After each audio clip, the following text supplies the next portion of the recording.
Coucou et bienvenue chez moi. Aujourd'hui, on se retrouve pour le 4e épisode de notre série spéciale retrouvailles et on va papoter de mon alimentation. Mais vous l'avez vu dans le titre de la vidéo, je vais tester un nouveau petit format. Je vais vous filmer une recette hyper simple végane de tarte à la tomate que je fais de temps en temps et qui est vraiment super bonne et super facile. Et en même temps, je vais vous raconter un petit peu tout ce que j'ai à vous raconter sur mon alimentation. Disclaimer, je ne suis pas youtubeuse. Moi je suis sur YouTube parce que je filme un peu des trucs et des machins. Je les monte un peu parce que ça me fait rire, j'aime bien. Et je vous partage tout ça. Mais je suis pas youtubeuse et en réalité, on s'en rend pas compte. Mais filmer quelque chose et faire quelque chose en même temps, j'ai l'habitude de parler et de faire des trucs en même temps, mais filmer en restant dans le cadre et en vous racontant des trucs, etc., les deux choses en même temps, c'est un exercice qui est, ma foi, fort complexe. Donc, pas de jugement, j'espère que je vais bien m'en sortir et j'espère que ça vous plaira. Trêve de bavardage et c'est parti. Du coup, ce que je veux vous raconter aujourd'hui, c'est depuis en fait la fin de la PrEP et depuis ma sortie de l'aménorrhée hypothalamique, la façon dont je m'alimente et ce qui a changé dans mon alimentation. Déjà, le premier gros changement qui est vraiment le changement principal, mais vous le savez si jamais vous me suivez sur Instagram, c'est que maintenant je mange 100% végétal. Donc ça fait à peu près 12 ans que je suis végétarienne. Dans ces 12 ans, il y a quelque chose comme 10 ou 11 ans, j'ai été environ 3 ans végétalienne, mais pour des raisons purement égoïstes, clairement, j'avais arrêté d'être 100% végétalienne et je suis retournée à du 100% végétal au mois de janvier ou au mois de février, quelque chose comme ça, je ne sais plus exactement. Et du coup, maintenant, je ne mange plus ni produits laitiers, ni œufs, ni miel. Je suppose que vous le savez, mais la raison pour laquelle les gens deviennent végétariens ou même végétaliens, c'est pour 3 raisons principales. C'est soit pour une question écologique, soit pour une question de santé, soit pour une question d'exploitation animale. Moi, si je suis végétalienne aujourd'hui, c'est principalement parce que je suis contre la souffrance animale et aussi pour des raisons d'écologie. Donc, vous le savez, l'élevage participe énormément en fait au réchauffement climatique. Mais voilà, ma raison principale, c'est surtout car je suis contre la souffrance animale. Et du coup, je vais pas m'étaler dessus parce que c'est pas l'objet de la vidéo, mais j'ai aussi un mode de vie qu'on pourrait qualifier de vegan ou en tout cas du plus vegan possible. Je suis pas encore totalement opérationnelle sur les biens d'hygiène parce que l'hygiène c'est assez compliqué et je m'y connais pas encore très bien, mais j'ai un mode de vie qui se rapproche d'un mode de vie voilà, assez vegan et ça je l'ai en réalité depuis que je suis végétarienne, donc j'ai pas attendu de remanger végétal pour arrêter complètement le cuir, la laine, les os, les cirques, les aquariums, l'équitation, alors que j'ai fait de l'équitation pendant longtemps, etc. Donc voilà, le gros changement sur mon alimentation depuis que j'ai commencé cette chaîne YouTube, c'est que je suis retournée à une alimentation 100% végétale. Donc je vous avais déjà filmé des journées dans mon assiette, etc. Notamment quand j'étais en PrEP, parce que ça fait longtemps que je ne l'ai pas refait. Mais quand j'étais végétarienne, je mangeais aucune chair animale, donc pas de poisson et pas de viande. En revanche, je mangeais des produits laitiers, des œufs, et du miel notamment, c'est ce que je vous disais tout à l'heure.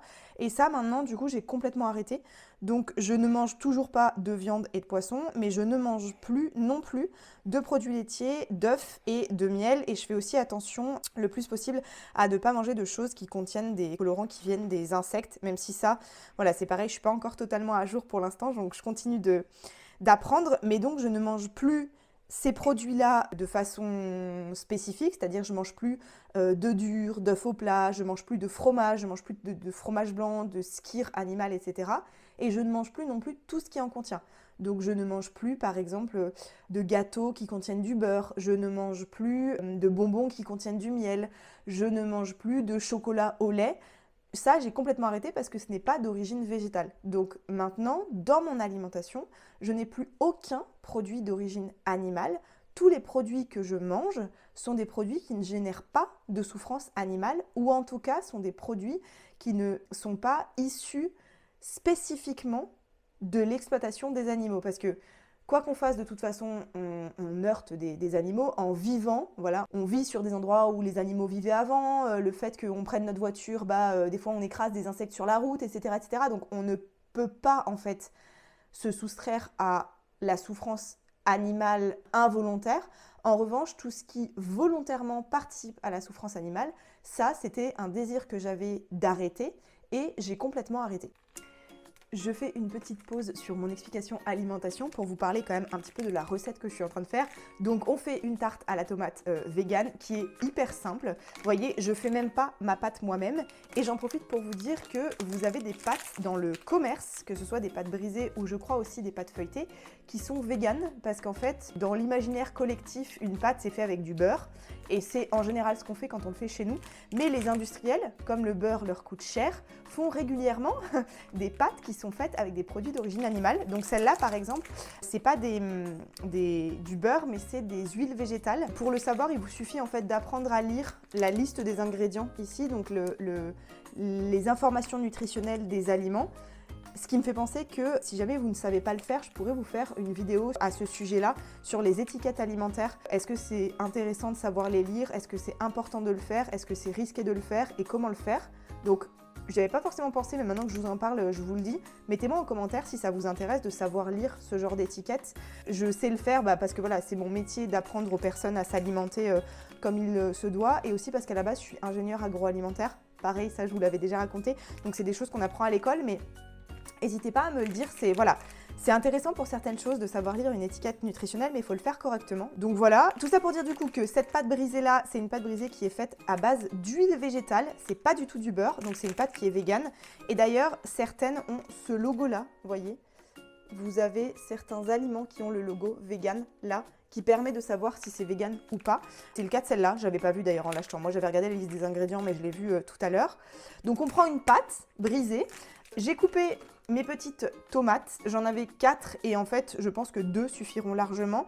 Je les ai coupées finement, enfin je les ai coupées en 4 et après je les coupe un peu finement mais pas trop, comme ça. Et ce que je trouve bien dans la tarte à la tomate, c'est d'avoir des tomates de couleurs différentes parce qu'après quand on va les mettre sur la pâte, vous allez voir ça va être super joli. Et on mange d'abord avec les yeux, donc c'est important d'avoir des choses jolies.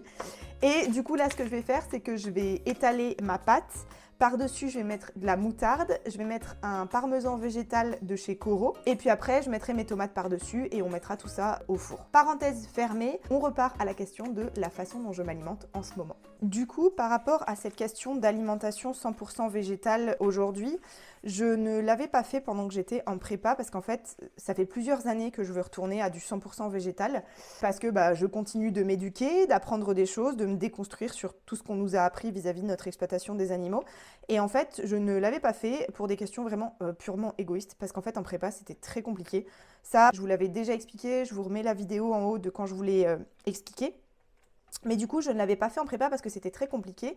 Et durant ma guérison de l'aménorrhée hypothalamique, en fait, ce qui est compliqué, c'est qu'en aménorrhée hypothalamique, il faut vraiment faire l'effort de manger ce dont on a envie et non pas de manger ce qu'on devrait vouloir manger. C'est-à-dire, si vous êtes en guérison d'aménorrhée hypothalamique et qu'un jour vous voulez manger du gâteau et qu'en fait vous décidez de, par exemple, manger des galettes de riz avec du beurre de cacahuète dessus en essayant de vous faire croire que c'est du gâteau, ça va pas du tout fonctionner, c'est pas comme ça qu'on sort de l'aménorrhée hypothalamique. Et donc, il faut éviter en fait de se mettre des barrières. Donc moi, mon végétarisme n'était pas une barrière parce que, comme je vous ai dit, ça fait 12 ans que je suis végétarienne. En revanche, le végétalisme, qui était de nouveau en fait présent mais qui n'était pas quotidien pour moi, aurait été une barrière et une restriction que mon corps en fait aurait pris comme un stress et donc qui m'aurait empêché de guérir de l'aménorrhée hypothalamique. Donc je n'étais pas végétalienne, j'ai végétalisé beaucoup de choses durant ce temps-là parce qu'en réalité, il y avait des choses qui étaient végétariennes et dont je n'avais pas envie. J'avais moins envie de fromage, j'avais moins envie de ce genre de choses, mais je ne m'interdisais pas de manger des choses qui contenaient des produits d'origine animale. Et du coup, dans ma guérison de l'aménorrhée hypothalamique, je ne suis pas retournée complètement au végétalisme. C'est pour ça que j'ai arrêté de manger des produits d'origine animale quand je sentais que ça revenait vraiment bien. Je vous disais vers janvier ou février, sachant que mes premières règles sont revenues au mois de février. Et j'en profite pour faire un petit rappel auprès de mes clientes qui souffrent de compulsions alimentaires et qui souhaitent s'orienter vers une alimentation plus végétale. Je sais que vous souhaitez le faire parce que vous voulez aider la planète et les animaux, mais avant de vouloir prendre soin des autres, il faut d'abord prendre soin de vous pour être en capacité de vivre selon vos croyances. Donc, on ne devient pas végétarienne ou végétalienne en ayant des compulsions alimentaires. D'abord, on règle son conflit à son assiette et ensuite, on se tourne vers une alimentation qui correspond plus à nos valeurs. Pas l'inverse, sinon vous n'allez pas y arriver. Pour la moutarde du fond de pâte, je prends de la moutarde à l'ancienne, mais vous pouvez prendre de la moutarde normale, c'est vous qui voyez. Je mange 100% végétal et c'est ce que je vous disais tout à l'heure, j'essaye de faire pareil en fait sur mon mode de vie. Donc déjà tout ce qui est les loisirs, je n'ai plus, mais ça c'est ce que je vous dis, ça fait 12 ans que j'ai plus aucun loisir qui exploite les animaux. Mais voilà, le truc où je galère encore un petit peu, c'est côté hygiène parce que c'est un peu plus compliqué. Et puis voilà, je continue d'apprendre des choses et d'essayer de faire mieux en fait pour les animaux, côté mode de vie aussi. Donc on ne peut pas dire que je suis végane, parce que être végane, c'est vraiment tout le mode de vie qui est concerné. En revanche, je suis végétalienne et j'ai un mode de vie qui va vers le vegan. Et moi, mon combat à moi, c'est pas vraiment le véganisme en tant que tel, c'est plutôt l'antispécisme. Donc je ne sais pas si vous connaissez, mais si ça vous intéresse, bah pareil, dites-le moi en commentaire, puis je vous en parlerai. Mais là, c'est pas l'objet de la vidéo, hein. Donc voilà, nous ici, on papote alimentation, sport, rapport à tout ça, rapport au physique, etc., etc. Donc pas antispécisme, mais si ça vous intéresse, n'hésitez pas à me le dire parce que c'est cette façon de penser-là que je suis en fait pour m'alimenter au quotidien. Donc ça, c'est pour le gros du sujet, c'est que voilà, je suis passée de végétarienne à végétalienne. Vous m'avez pas demandé, mais je vous le dis parce que je sais qu'on va me demander. Non, le plus dur pour moi, ce n'est pas le fromage. J'aime beaucoup ça et j'ai toujours aimé ça, mais j'en mangeais déjà plus forcément beaucoup. Moi, ce qui est difficile, ce sont notamment les pâtisseries. Il y en avait déjà beaucoup que je ne mangeais pas parce que beaucoup de pâtisseries contiennent de la gélatine qui vient en fait du bœuf ou du porc, voire même du poisson. Ça, je le sais parce que, mais vous le savez aussi, je vous en ai parlé, j'ai été pâtissière par le passé, donc je sais un peu ce qui contient de la gélatine ou pas. Mais il y en avait encore en fait beaucoup que je pouvais manger. Typiquement, je pouvais manger, je sais pas, des viennoiseries, des millefeuilles, des Paris-Brest, ce genre de choses.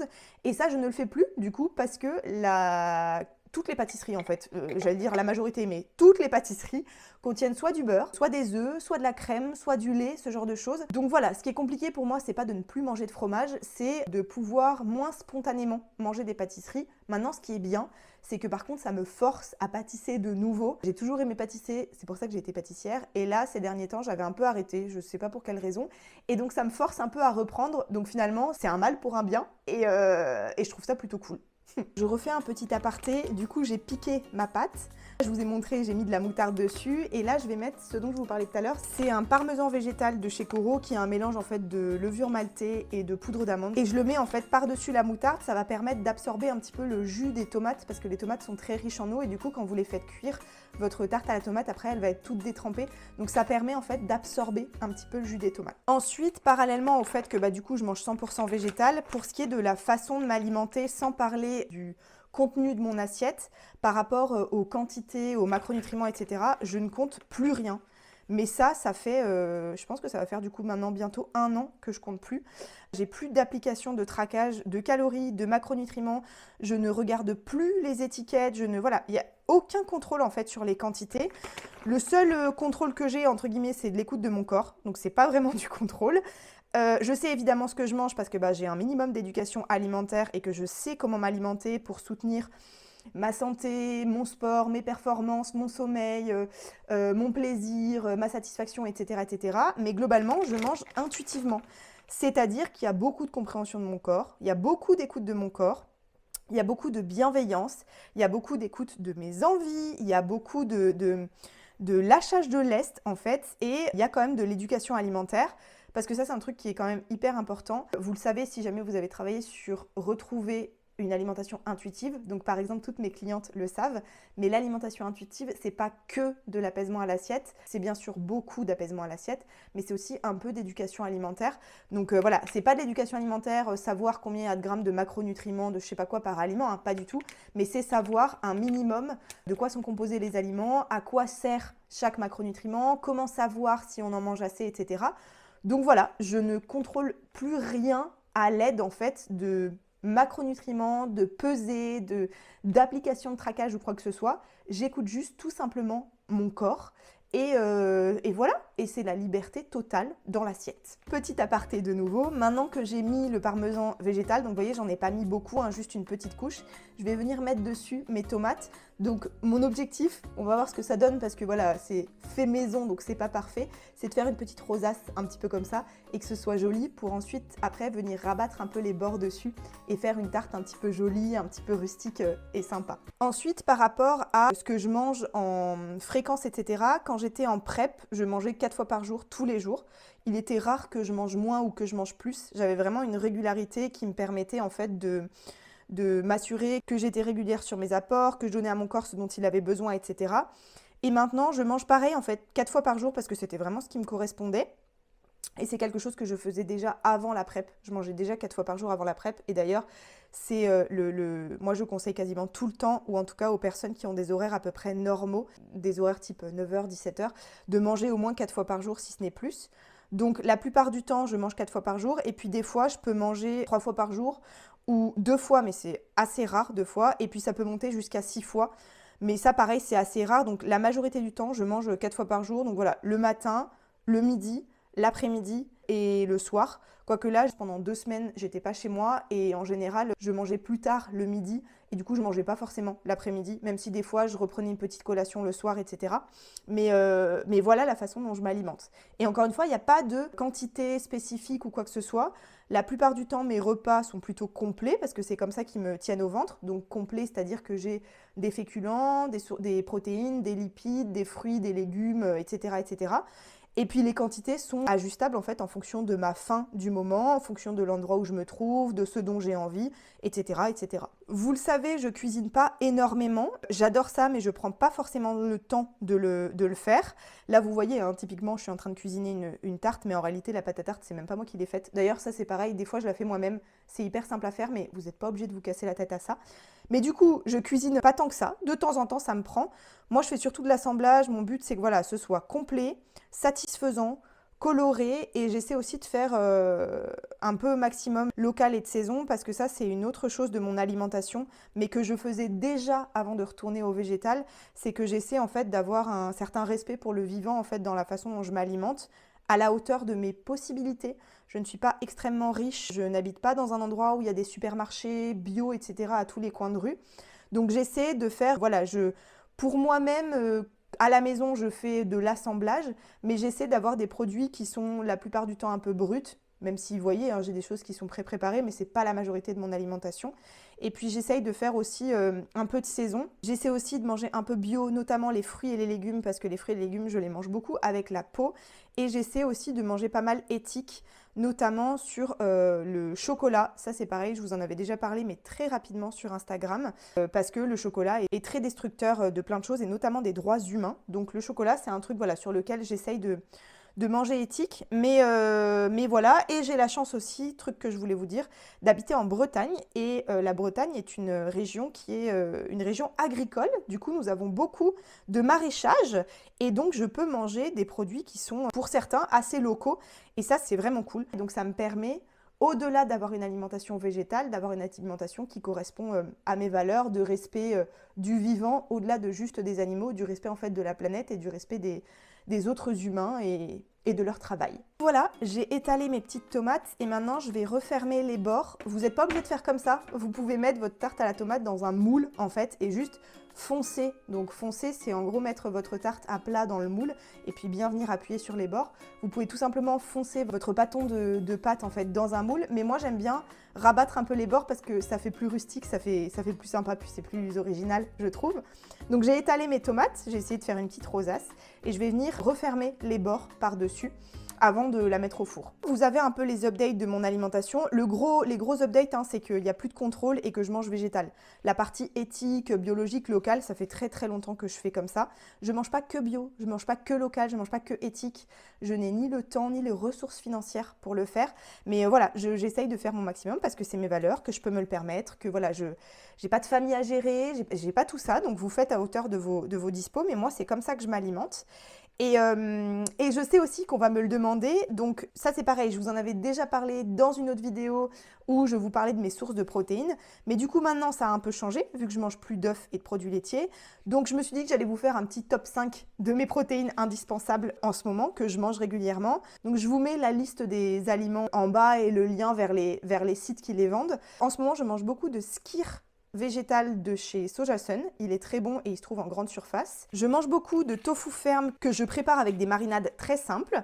Je mange beaucoup de tofu fumé parce que le tofu fumé, je sais pas si vous saviez, mais c'est très bon à savoir, il est mangeable comme ça, il demande aucune préparation. Le tofu nature aussi d'ailleurs, hein, c'est juste que c'est dégueulasse, c'est pour ça qu'il faut le préparer. Je mange pas mal de jambon cru d'origine végétale de la marque Accro. Pas hyper souvent parce que ça c'est pareil, les simili carnés, donc les fausses viandes, etc. C'est génial, c'est très pratique, mais il y a beaucoup de plastique et j'essaye de réduire un peu ma consommation de plastique. Je mange beaucoup de protéines végétales texturées, donc protéines de pois, protéines de soja texturées. Et 1, 2, 3, 4, 5, je vous ai tout dit. Et voilà. Et bien sûr, mon 6e bonus, je mange évidemment, mais ça fait 6, 7 ou je sais pas, 8 ans que je suis accro à ça, que je peux plus m'en passer, de Soja Krispies de chez Koro, mais ça vous le savez, je vous en ai déjà parlé 1000 fois. Donc voilà, je vous ai fait un petit topo sur la façon dont je m'alimente en ce moment. Je suis retournée à une alimentation intuitive végétale et c'est absolument génial. Et si votre désir c'est aussi de retourner à une alimentation intuitive, que vous souffrez d'un rapport compliqué à votre assiette ou que vous avez l'impression que vous allez devoir contrôler la façon dont vous mangez toute votre vie, ce n'est pas le cas. Manger intuitivement, c'est possible, même quand on a souffert de troubles des conduites alimentaires, même quand on a souffert de compulsions alimentaires, même quand on est passé par une prépa en bodybuilding, j'en suis la preuve vivante. Le tout, c'est de réapprendre en fait. Donc si c'est quelque chose que vous désirez, c'est faisable. Il ne faut pas du tout se dire que vous allez rester dans un contrôle permanent de votre assiette toute votre vie. Non, trouvez une personne pour vous accompagner. Ne faites pas ça seul, vraiment, c'est très difficile seul, voire pour certaines personnes qui sont assez loin dans la difficulté avec l'assiette, c'est impossible. Ça demande des compétences, une expertise, une expérience. Donc faites-vous accompagner et c'est absolument génial en fait de pouvoir manger en toute liberté comme ça, c'est vraiment super et je pense que mes clientes en attesteront. Donc pour conclure ma petite tarte à la tomate, on a un fond de pâte que j'ai acheté tout fait, qui est une pâte brisée, mais vous pouvez prendre une pâte feuilletée, vous pouvez faire la pâte vous-même, vous pouvez faire comme vous voulez. Sur le fond de pâte, on le pique pour éviter qu'il gonfle de trop. On met un peu de moutarde, on met un peu de parmesan végétal, on met des tomates un petit peu colorées comme ça en torsade. On vient recouvrir ici et après je vais faire cuire ça 35 minutes à 200 degrés. Et ce que je ferai également, mais je vous montrerai les images, c'est qu'une fois qu'elle sera cuite et que je la servirai à table, je mettrai par-dessus de la feta végétale. Pareil, c'est un mélange de chez Koro qui est très simple à faire. On met la poudre avec de l'eau, on fait bouillir et puis ensuite on débarrasse dans un contenant qu'on met au frais pour que ça prenne. Ça fait un goût assez fromagé finalement.